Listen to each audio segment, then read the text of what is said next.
semua bisa mulai karena kita akan menjadikan materi ini harus masuk pada bagian bahwa kalau tadi saya bilang materi ini sudah saya siapkan 20 tahun yang lalu, ya sebutlah secara pas-pasan 20 atau 22 atau 25 tahun lalu. Tentu akan terasa ada yang out of date, udah kuno, tapi nggak dulu, antum belum lihat karena bilang kuno dulu kalau belum dilihat, belum dibaca, belum disimak. Nah, kepentingan kita nanti sore kita akan bicara tentang dilema mayoritas. Dan saya pesan buat teman-teman alumni daurah pertama agar selama ada di ruangan dan tidak ada kesibukan lain agar menyimak sebagaimana Anda pertama kali melihat materi ini. Kepentingannya itu paham, lancar kaji karena diulang. Ya. Semua orang yang sholat 5 waktu tidak akan pernah boleh bilang bosan baca Al-Fatihah. Kalau Anda bilang bosan baca Al-Fatihah, sholat Anda tidak sah. Jadi untuk itu demi kerja-kerja pergerakan ke depan, karena insya Allah setelah bulan Juni nanti kita akan melakukan gerakan se-Jawa Raya. Mudah-mudahan nanti jadi siap semua buat ibu-ibu, bapak-bapak yang masih punya kemampuan mungkin bisa mengambil peran di rentang yang jangan terlalu jauh, masih bisa ikut. Kalau mudah tidak bisa juga doakan, kalau nggak bisa doakan jangan keterlaluan. Yang jelas mungkin yang bisa sumbangan. Kalau nggak bisa 100.000 ya 200.000, kalau nggak bisa 200.000 ya 200 juta, kalau nggak bisa ya 2 miliar. Jadi sumbangannya dibuat sedemikian ringan. Kita mulai.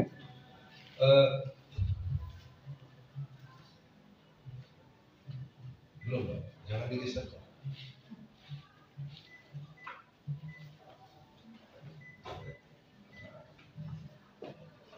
Pak, sebentar. Kita mau mulai.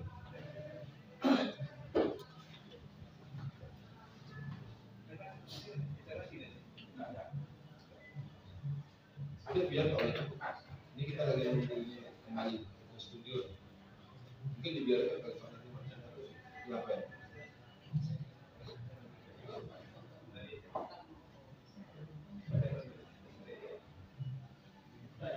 Baik, tadi saya pegang daftar nama. Mudah-mudahan dengan nama ini sambil kenalan, sambil memacu adrenalin kita. Tadi yang dari Karanganyar namanya Atin Saputri itu. Berarti Atin lahirnya bulan Agustus ya? Saya pikir nanti lagi. Ibu Farah mana? Bu Farah, saya tahu nama Bu Farah sudah lama, sejak 3 tahun lalu Ibu pernah minta saya untuk jadi khatib Idul Fitri di Masjid Munirah. Saya tidak lupa itu. Sebelum kita membahas ini, Bu Farah kira-kira membayangkan kita akan membahas apa dengan slide yang satu ini?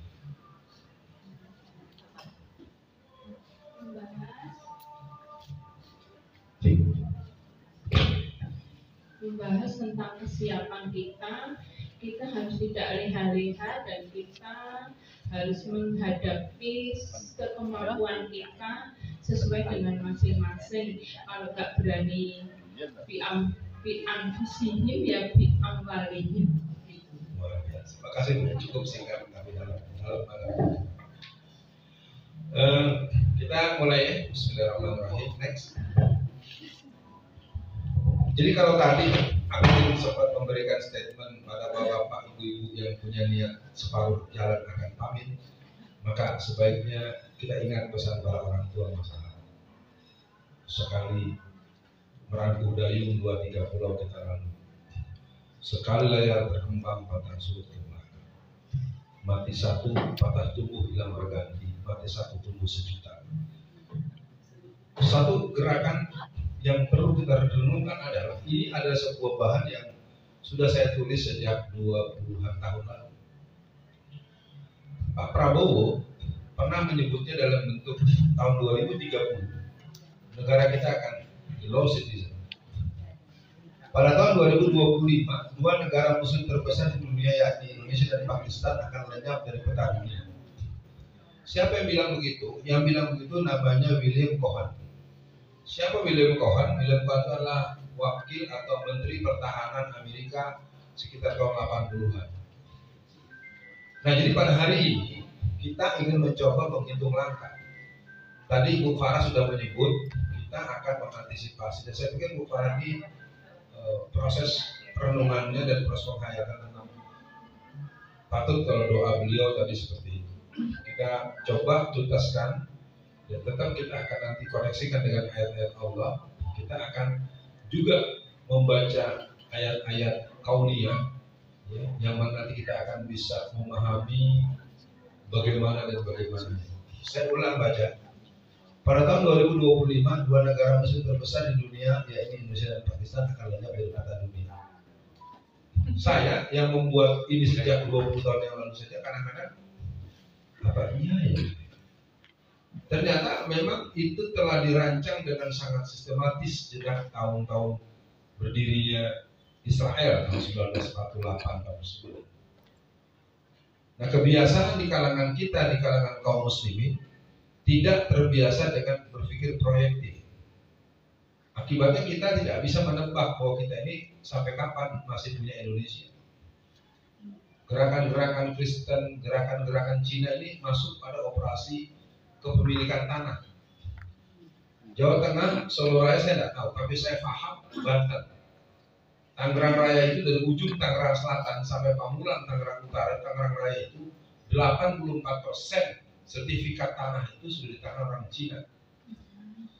Saya berani bicara karena saya 15 tahun jadi pengurus di tingkat pucuk jaringan masjid Tangerang Raya. Mengerikan. Bahkan di sebuah daerah yang bernama BSD, Bumi Serpong Damai itu jumlah gereja 177, jumlah masjid cuma 31. Padahal dalam data statistik Provinsi Banten itu jumlah penduduknya itu 94,6% itu muslim.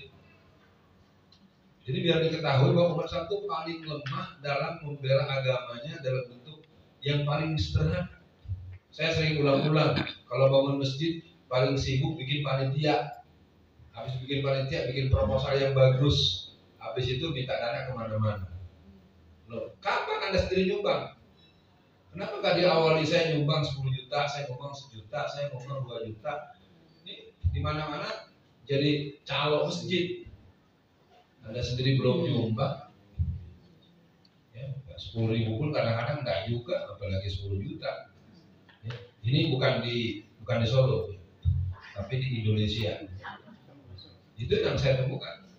Akhirnya masjid sangat lemah sekali, lemah sekali pertumbuhannya. Mengandalkan bantuan dari orang Arab itu ya. Diresmikan tanggal 14 November 2022. Sampai sekarang belum bisa dipakai. Maaf ya Bu, sampai dengan orang nikah tanggal 14 November, tapi belum bisa tidur bareng karena belum Februari. Kasihan dia yang nikah. Next. Mari kita tengok Indonesia di persimpangan jalan. Poin pertama, dikuasainya sumber daya alam kita oleh pihak asing, bukan karena kemauan asing, tapi karena kejahatan kita terhadap negeri sendiri. Eksplorasi sumber daya emas kita yang ada di Tembagapura, yang dikelola oleh Freeport sejak tahun 1962. McMahon sebagai pimpinan dari Freeport itu tahun 1958, itu merupakan seorang pimpinan perusahaan di Amerika yang sedang bangkrut. Entah gimana mulanya dia mendapat koneksi dengan Indonesia, dia mendapat kesempatan mengeksploitasi sumber daya alam yang bernama emas di Freeport, PT Freeport yang dia punya. Apa yang mereka punya? Mereka memiliki gorong-gorong yang diameternya 100 meter. Jadi kalau sekarang di gelas ini diameternya paling banyak mungkin 7 cm. Karena Anda bayangkan kalau diameter 100 meter itu berarti dari Masjid PKU sampai belakang Bakso Kadipolo diameternya, berarti kalau diputar ke sana, dan itu gorong-gorong itu untuk membawa gelondongan emas yang langsung dimasukkan ke kapal induk Amerika. Dan sejak tahun 1962 sampai 2012 itu Amerika telah mendapatkan keuntungan 362,50.012. Bayangkan seperti Bapak punya tanah Bapak 10 hektar, lalu saya numpang nanam pohon apel. Lalu apel itu karena 10 hektar tertanamlah sekitar sebulan 100.000 batang. Setiap panen itu rata-rata 100 ton. Setiap panen bapak yang punya tanah udah saya sewa. Bapak cuma saya kasih 3 butir apel. Itu kira-kira. Itu yang terjadi karena dari sumber daya alam yang diambil di si privat itu, pemerintah Indonesia cuma dapat 1%. Besar masih, tetapi masuk kas partai. Partai mana? Partai yang berkuasa. Kalau dulu kuning, sekarang merah. Sementara warga-warga di sekitar kan kita lihat, yang membuat mereka beragama Islam ya Ustadz AFKN Padang Garamatan. Kalau orang Kristen dan para pendeta membiarkan mereka dengan pakai potensi. Jadi ketika orang-orang India itu, orang-orang pribumi, mereka asing ingin mengambil remah-remah sisa-sisa emas, mereka akan ditembak di tempat oleh tentara. Karena jenderal-jenderal tentara itu dia beralokasi 56 miliar per tahun. Jadi perintahnya siapapun yang mencoba mengambil sisa-sisa emas yang berceceran itu ditembak di tempat mati. Dan kalau nanti ada yang ngomong di negara malah lu. Inilah negeri itu. Padahal itu baru privat, baru lembaga privat. Belum yang di Halmahera, Gunung Pongkor, Cikotok, Banten, belum yang di Nusa Tenggara Barat, belum di Sulawesi Utara. Jadi menurut para ahli ilmu, katakanlah tata kelola negara dan tata kelola alam, Indonesia ini kalau pemerintahnya sayang pada rakyat tidak berani membuat rakyatnya eksis dengan kemandirian yang segala rupa. Kita itu bisa, seluruh rakyat Indonesia bisa sekolah dari taman kanak-kanak sampai selesai S3 itu gratis. Bisa berobat dengan perawatan VVIP untuk seluruh warga negara Indonesia. Ini bukan mimpi.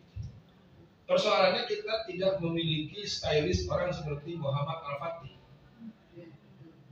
Itu terus terang saya ingin katakan buat sini ada Amar, ada yang lain-lain. Oke, ayo. Ya, Pak Aktin, jangan cuma gara-gara libur. Kalau nggak libur encer. Kalau libur berangkat.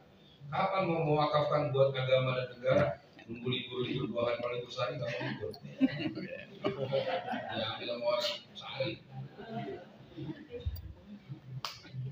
Jadi kalau bicara sumber daya alam itu baru yang paling menyedihkan nikel.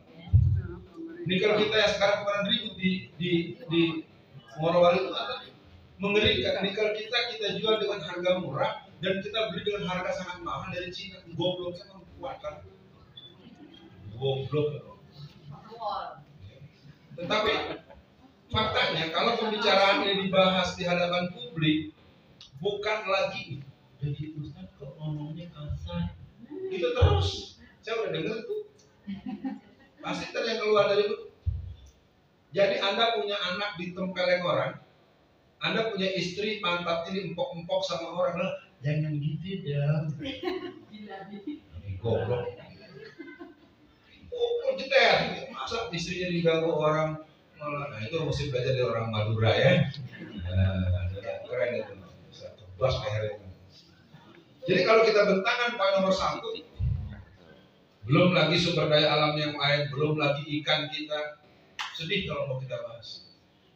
Jadi apa sebab seperti itu? Karena memang kita terlanjur mengalami 5 cakram yang belum selesai.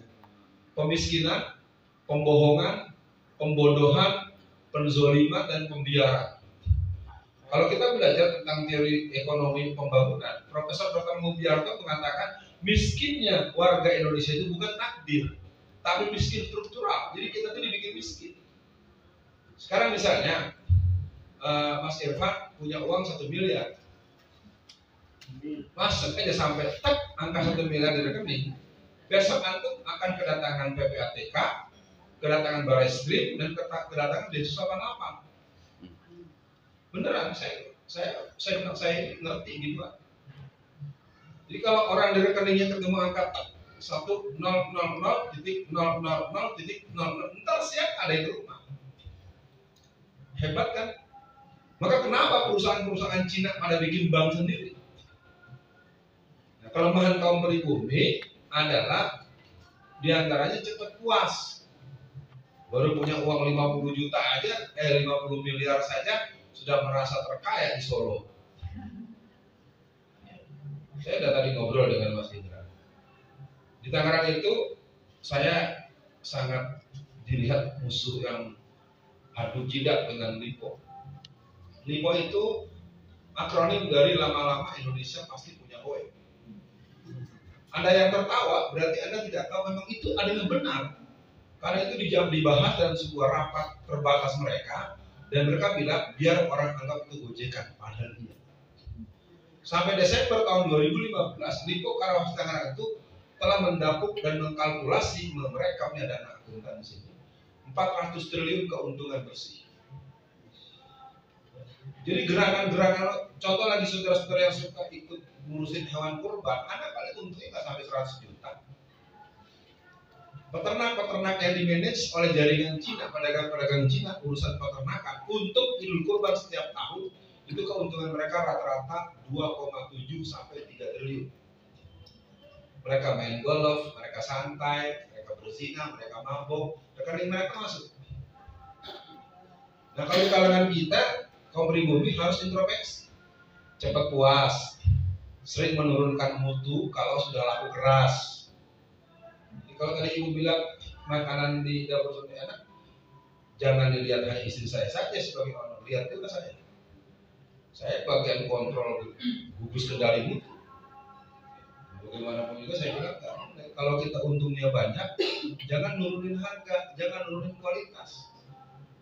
Sangat sering kalau di sini saya ngomong, di Jakarta tuh banyak tukang nasi uduk. Nasi uduk itu akan enak kalau berani santan dan berani bawang goreng sama dan pelengkap-pelengkap. Biasanya kita beli nasi uduk itu dengan angka sebulan, kalau sekarang 7.000 rupiah masih dapat. Karena banyak yang beli, akhirnya dijual 15.000 dengan mengurangi santan dan mengurangi bawang gorengnya. Kebiasaan begitu. Jadi akhirnya orang dibikin kapok. Kalau di dapur Solo, terlepas memang ini adalah karya almarhum Pak Suripto, sahabat saya, beliau adalah suami dari Bu Indra pada zamannya. Di kita ini, teman-teman saya kan banyak yang tahu saya dari kemarin Direktur Hino Jawa Tengah, dia makan di Pak Dapur Solo yang ada di UMS.